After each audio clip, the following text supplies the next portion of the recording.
Hi, so it's me again with a vlog that sort of follows up from the first one in a sense, sort of talking more about being there for people and treating people right and making amends for it, where when you mistreat people and eventually realise what you've done. So I'll start off by talking about being there for people. A lot of the time it doesn't require a lot of effort.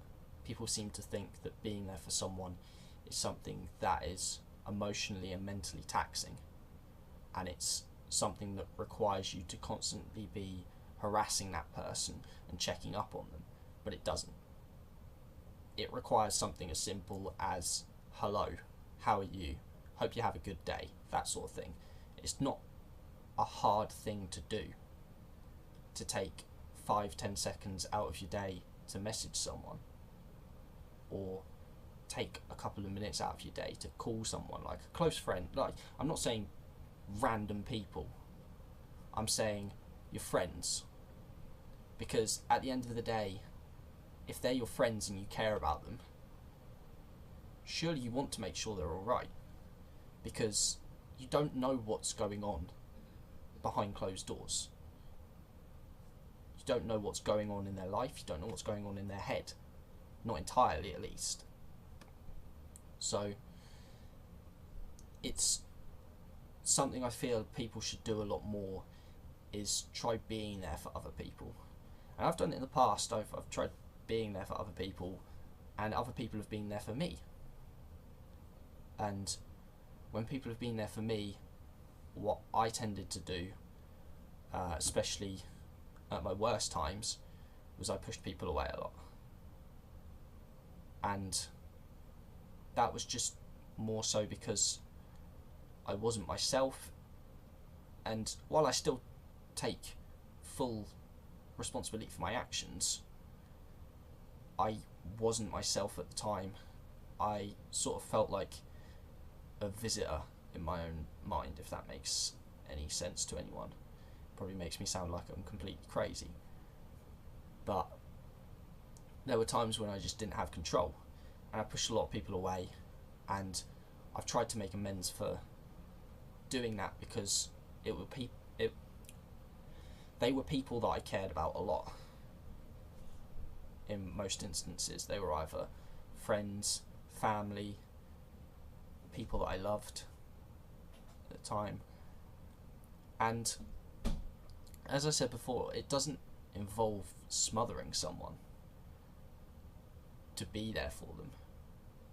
You don't have to be messaging them every 5 seconds, checking up on them. It's just a simple checking to see how their day is, just starting like a small conversation off.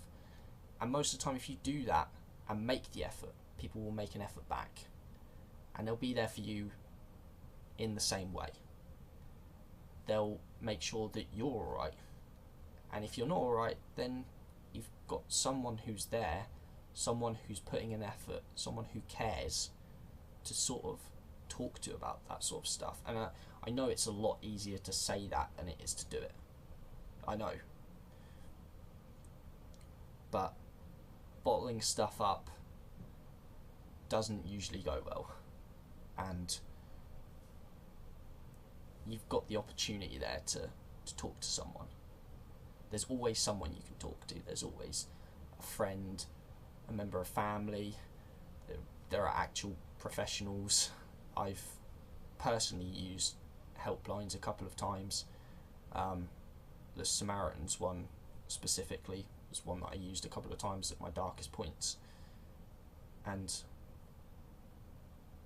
while that's run by volunteers, it's someone to talk to, someone that doesn't know you on a personal level, but you can sort of get stuff off your chest to, and not really be judged or sort of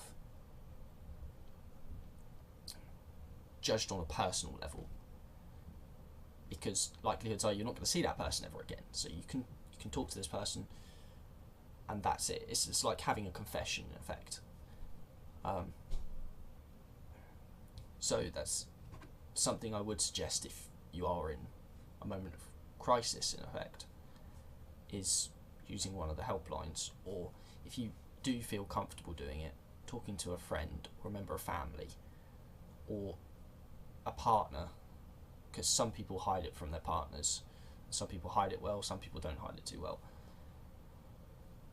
And this sort of leads me on to my next part of treating people right, especially when you've pushed them away, because some people don't like to divulge all that stuff and some people push people away, and then you end up regretting it when you sort of realise what you've done, when you sort of end up on like that road to recovery sort of thing and gain control again to a degree.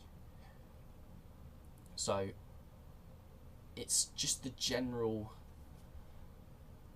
idea and concept of treating others as you wish to be treated, which is something that you're taught as a child.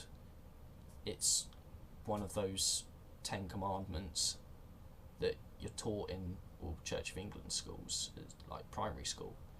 You're taught that from the age of like 4 or 5. And it's really important because sometimes you don't know what's going on in someone's life, and sometimes they're going through a really tough time, and mistreating people can lead to them feeling worse about themselves, or it can lead to their life being more difficult than it already is.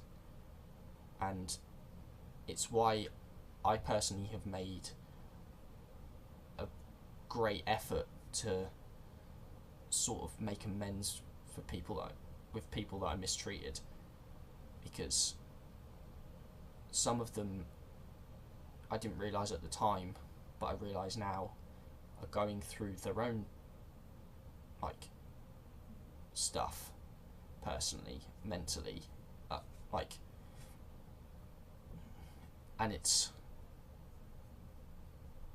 sort of makes me feel like I could have done more. I could have made their life a bit easier, but I didn't. And while I didn't realise it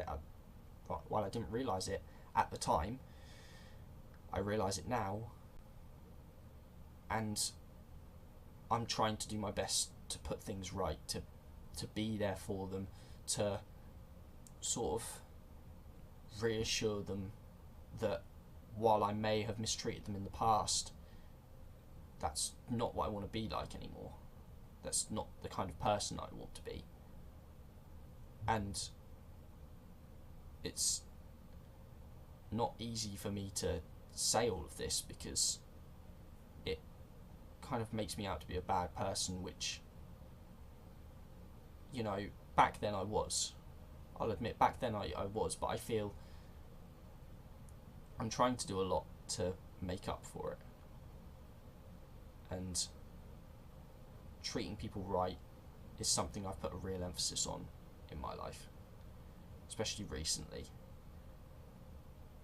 And I'm just trying to be there for as many people as I can and to make amends with as many people as I can. And I feel that if you've gone through a tough time and you've pushed people away and you've mistreated people, once you get back to that position where you're able to realise what you've done and you have a degree of control again, it's something that you should look at. Because, yeah, you may have been going through a tough time, but how do you know that others weren't? Other people might have been going through more stuff than you did, and you've not made their life any easier. So that's something I feel that people should be a lot more aware of, and I definitely am now. So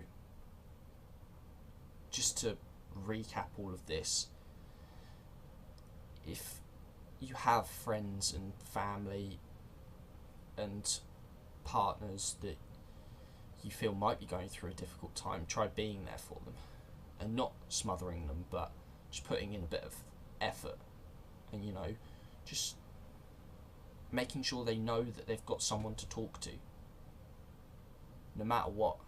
And you may need to be patient with them. because some people will occasionally act out, some people will find it difficult to open up, but just be patient, because being patient can be the difference between someone getting better and someone getting worse.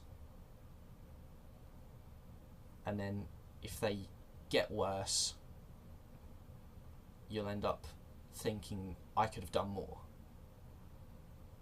I could have done more by waiting, by being patient. And I know, because I've been the person who's not been patient with someone, and they've gotten worse, and it's because of me. And now I'm trying to make up for that and be there for them as much as I can.